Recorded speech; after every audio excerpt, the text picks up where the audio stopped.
السلام عليكم ورحمة الله وبركاته. النهاردة إن شاء الله هنشتغل مع بعض شنطة خطواتها سهلة جدا. أتمنى كده يا رب تعجبكم. ما تنسوش كده لو لسه أول مرة بتشوفوني تشتركوا عندي في القناة، وأهم حاجة تفعلوا الجرس. كمان ما تنسوش تشجعوني كده بلايك وتقولولي في كومنت إيه رأيكم في شنطتنا بتاعة النهاردة. ويلا كده بينا نبدأ على خطوات العمل. الخيط اللي أنا هستخدمه النهاردة هو خيط سلسلة. تقدروا تستخدموا أي خيوط متاحة معاكم. الخيط ده كمان هستعمل معاه إبرة مقاس رقم 4.5، وهنحتاج لماركر وكمان مزورة للقياس. هنبدأ نعمل عقدة بداية، وهنرتفع 53 غرزة سلسلة.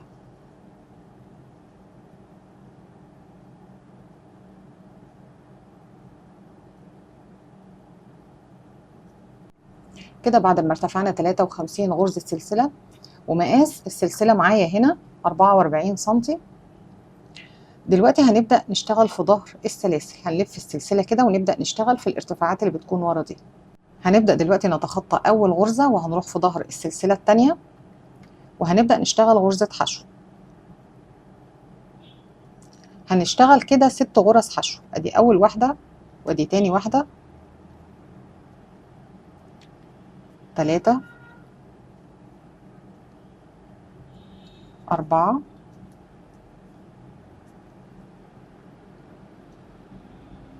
5 6.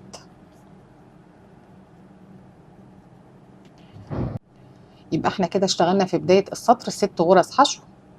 الغرزة اللي عليها الدور دي هشتغلها غرزة نص عمود، هاخد لفة كده على الإبرة وابدأ اشتغل غرزة نص عمود. كده معايا 3 لفات، الف الخيط واطلع من ال3 حلقات مرة واحدة. وغرزة النص عمود دي هنعلمها بالماركر. دلوقتي هنبدأ نشتغل فوق 15 غرزة غرزة عمود بلفة. هلف الخيط كده على الإبرة، ألف الخيط واطلع معايا 3 لفات، ببدأ اخد لفة واطلع من حلقتين، ألف الخيط واطلع من حلقتين. بشتغل كده لحد ما يكون معايا 15 غرزة عمود.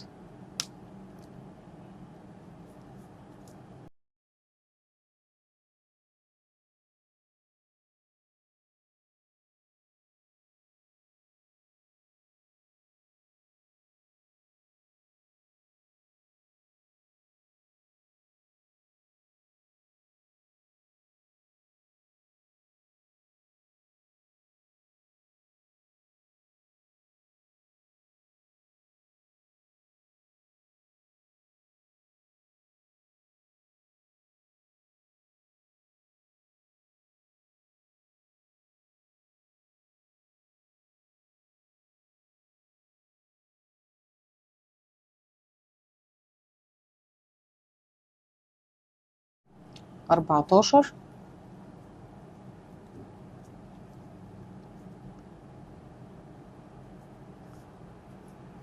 15.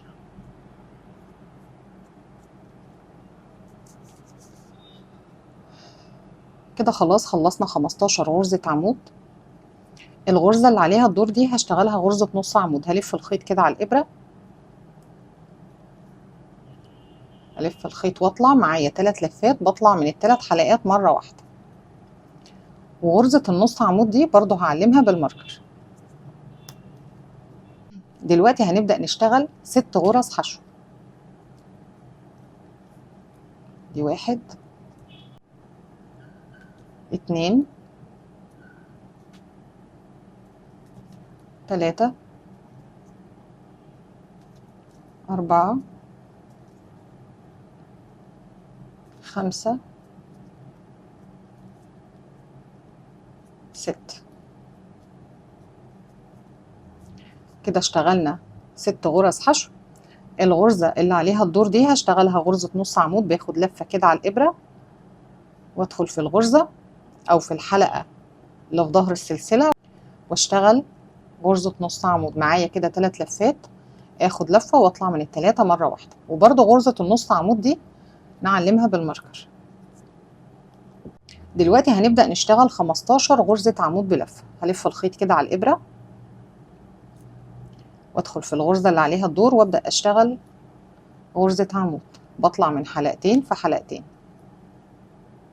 بعد كده لحد ما يكون معايا 15 غرزة عمود.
كده 14 15.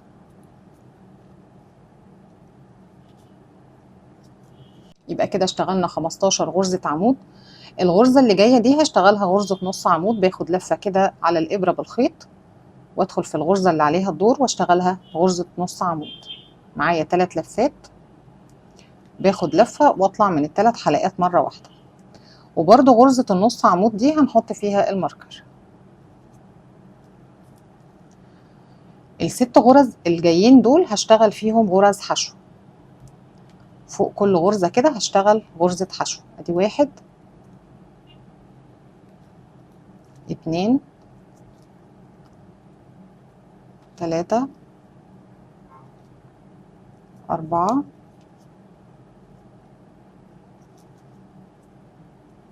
5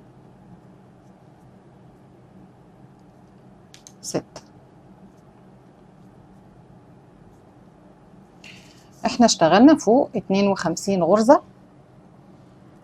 بدأنا السطر ب6 غرز حشو، بعدين في الغرزة اللي فيها الماركر دي اشتغلنا نص عمود، بدأنا نشتغل 15 غرزة عمود بلفة.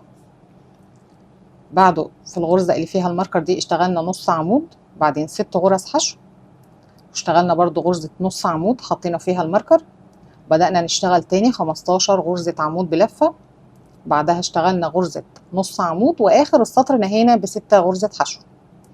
تمام. هنبدأ دلوقتي ان احنا نرتفع سلسلة وهنلف الشغل. شغلي دلوقتي كله هيكون في الحلقة الخلفية. فوق كل غرزة كده بنشتغل في الحلقة الخلفية. هنبدأ دلوقتي نشتغل في الحلقة الخلفية. فوق الحشو هشتغل حشو. أنا معايا في بداية السطر 6 غرز حشو، بشتغل فوقهم غرز حشو، بس شغلي كله بيكون في الحلقة الخلفية.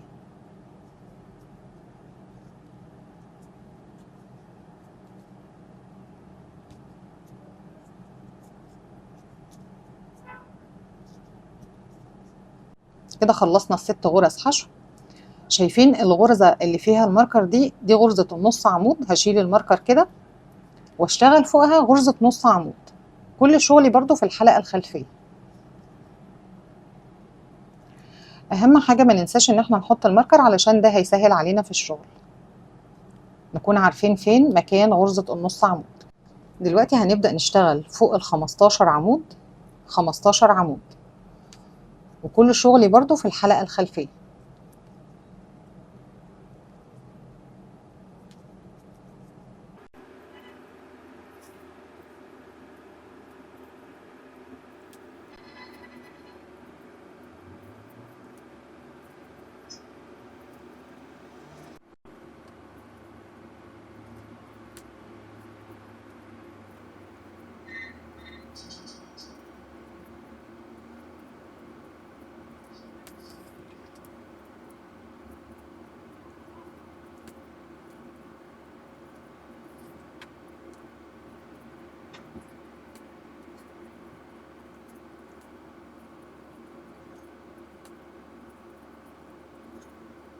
كده خلاص خلصنا ال15 غرزة عمود.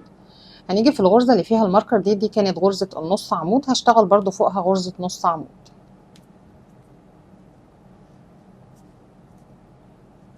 ونحط الماركر تاني مكانه. دلوقتي هنا 6 غرز حشو، هشتغل برضو فوقهم غرز حشو.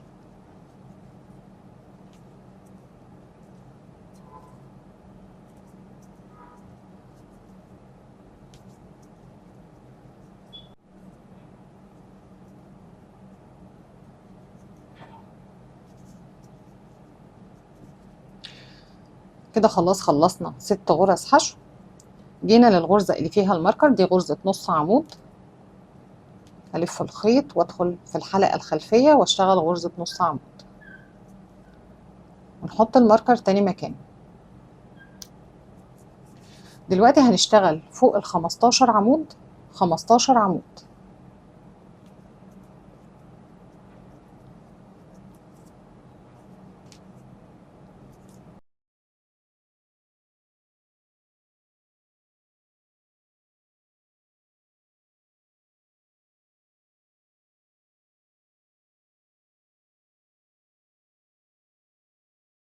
كده الغرزة رقم 15. الغرزة اللي فيها الماركر دي كانت غرزة نص عمود، هلف الخيط كده على الإبرة وادخل في الحلقة الخلفية واشتغل غرزة نص عمود ونحط الماركر تاني مكانه. خلاص وصلنا لآخر السطر. آخر السطر معانا 6 غرز حشو، اشتغل كده في الحلقة الخلفية برضو 6 غرز حشو.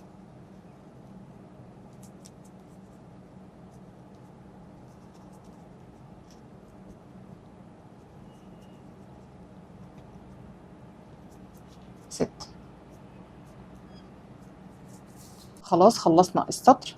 هنرتفع سلسلة وهنلف الشغل وهنيجي برضو في الحلقة الخلفية نبدأ نشتغل فوق الحشو حشو. معايا في بداية السطر 6 غرز حشو،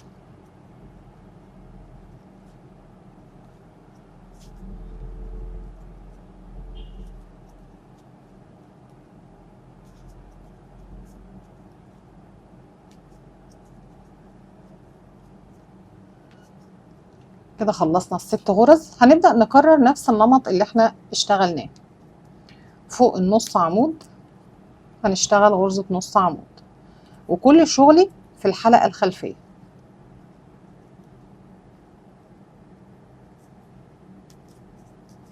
كده وصلنا ل 15 غرزة عمود، هنبدأ نشتغل فوقهم برضو 15 غرزة عمود.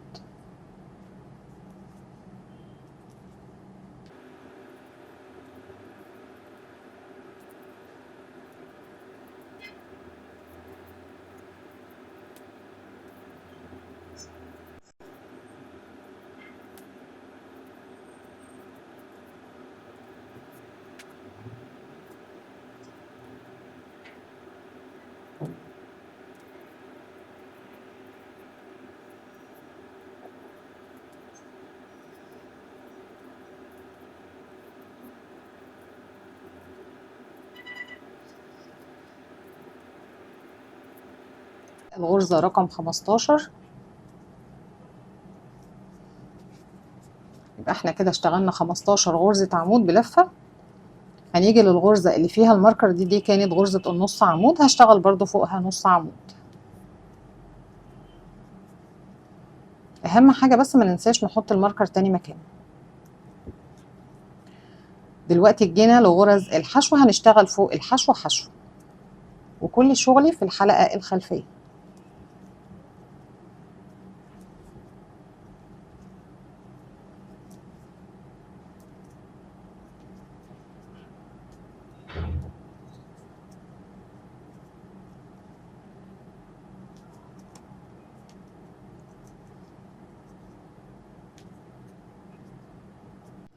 كده جينا للغرزة اللي فيها الماركر، هنشتغل فوقها غرزة نص عمود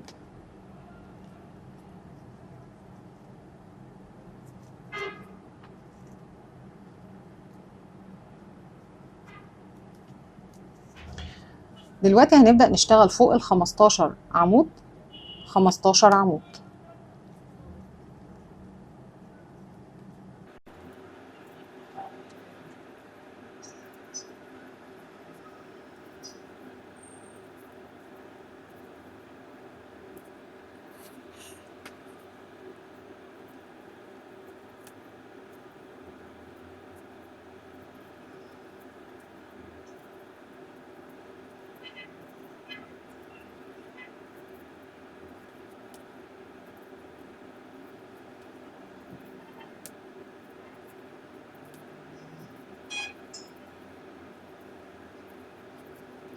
كده الغرزة رقم 15.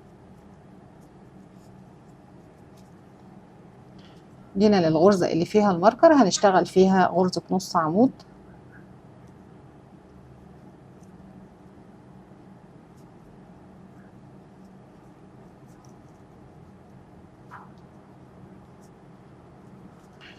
واخر السطر بيبقى معايا 6 غرز حشو، اشتغل فوقهم 6 غرز حشو.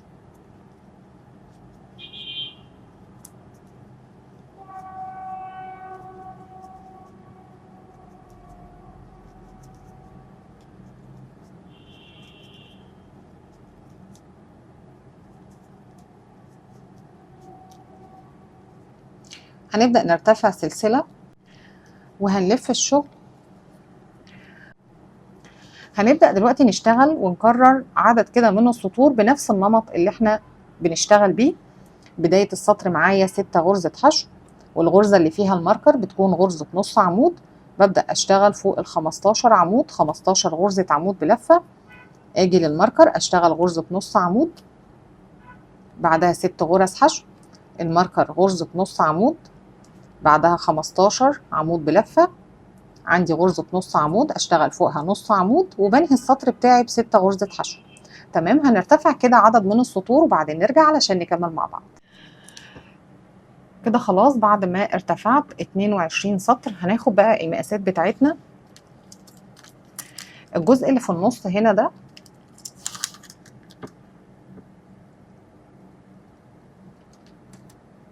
خمسة وعشرين سنتي، والعرض هنا 29 سنتي، الطول الكلي عندي هنا 46 سنتي. دلوقتي بقى هنبدأ ان احنا نقفل جناب الشنطة. شايفين كده السطر اللي احنا نهينا عنده الشغل، السطر كان رقم 22. شايفين الحلقة دي كده؟ انا هبدأ ان انا اتني الشنطة على الناحية التانية بالشكل ده.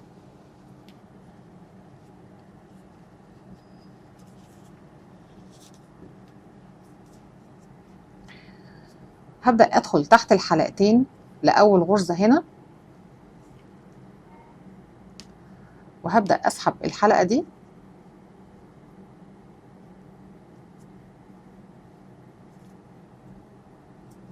بالشكل ده وارتفع سلسلة.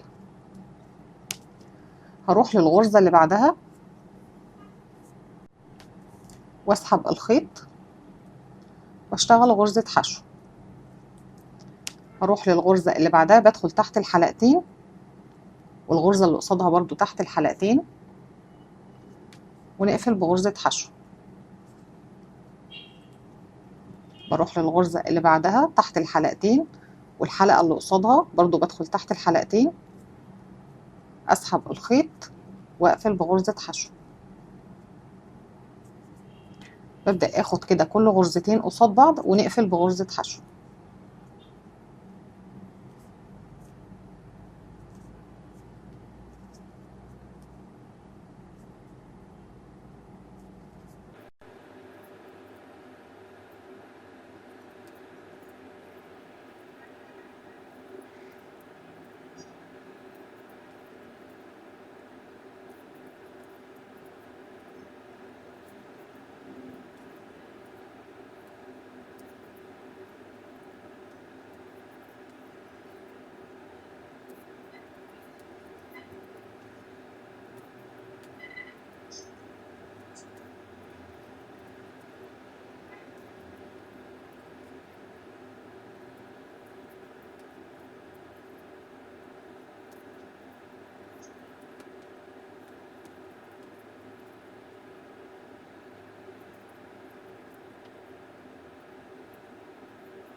كده خلاص وصلنا لاخر السطر. هنرتفع سلسلة ونقطع بقى هنا الخيط، ونبدأ ان احنا ننظف الخيط ونثبته تحت الغرز.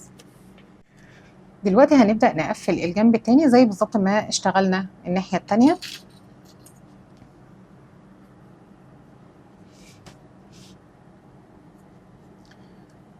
هنعمل عقدة بداية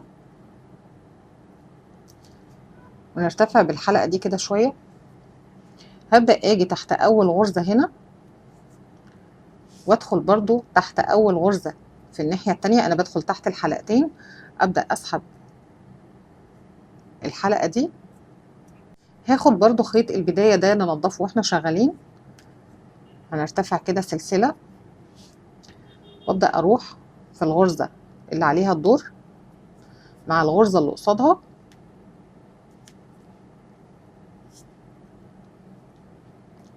ونقفل بغرزة حشو. ببدأ اخد كده كل غرزة قصاد التانية زي بالظبط ما قفلنا الجنب التاني.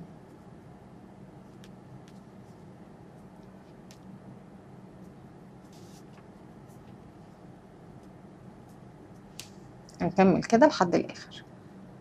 كده خلاص قفلنا الجنبين. دلوقتي بقى هنبدأ ان احنا نقلب الشنطة على الناحية التانية.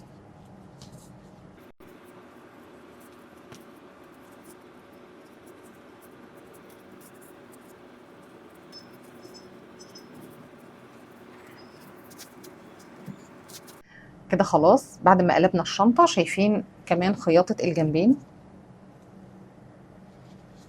الناحية التانية.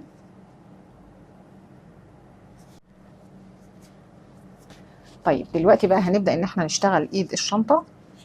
سيب دي كده على جنب. هنجيب حلقات سهلة الفتح،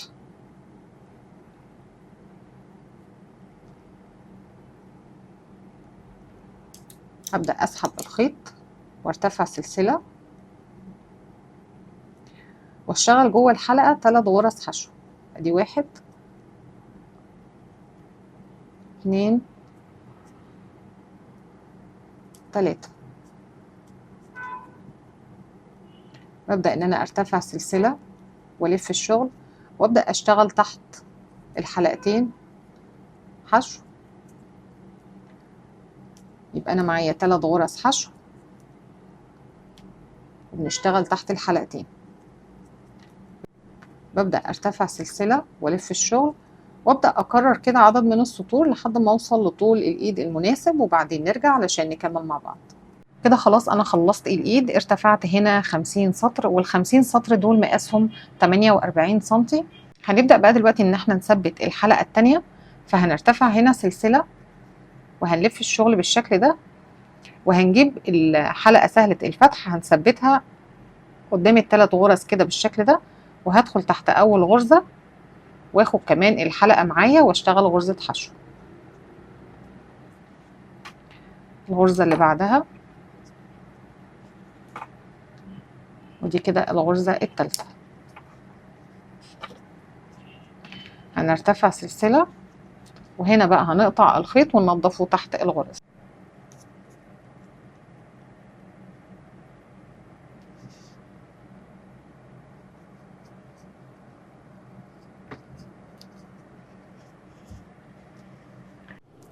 وده كده شكل شنطتنا بعد ما خلصت. شنطة بجد في منتهى الجمال. اتمنى كده يا رب فيديو النهارده يكون عجبكم واستفدتوا منه. ما تنسوش كده تقولوا لي ايه رايكم في التعليقات، وبفكركم لو لسه ما اشتركتوش في القناه يسعدني طبعا انضمامكم للقناه، ولايك كده وشير مع الاصحاب علشان الكل يستفيد. اشوفكم كده على خير في فيديو جديد ان شاء الله. باي باي.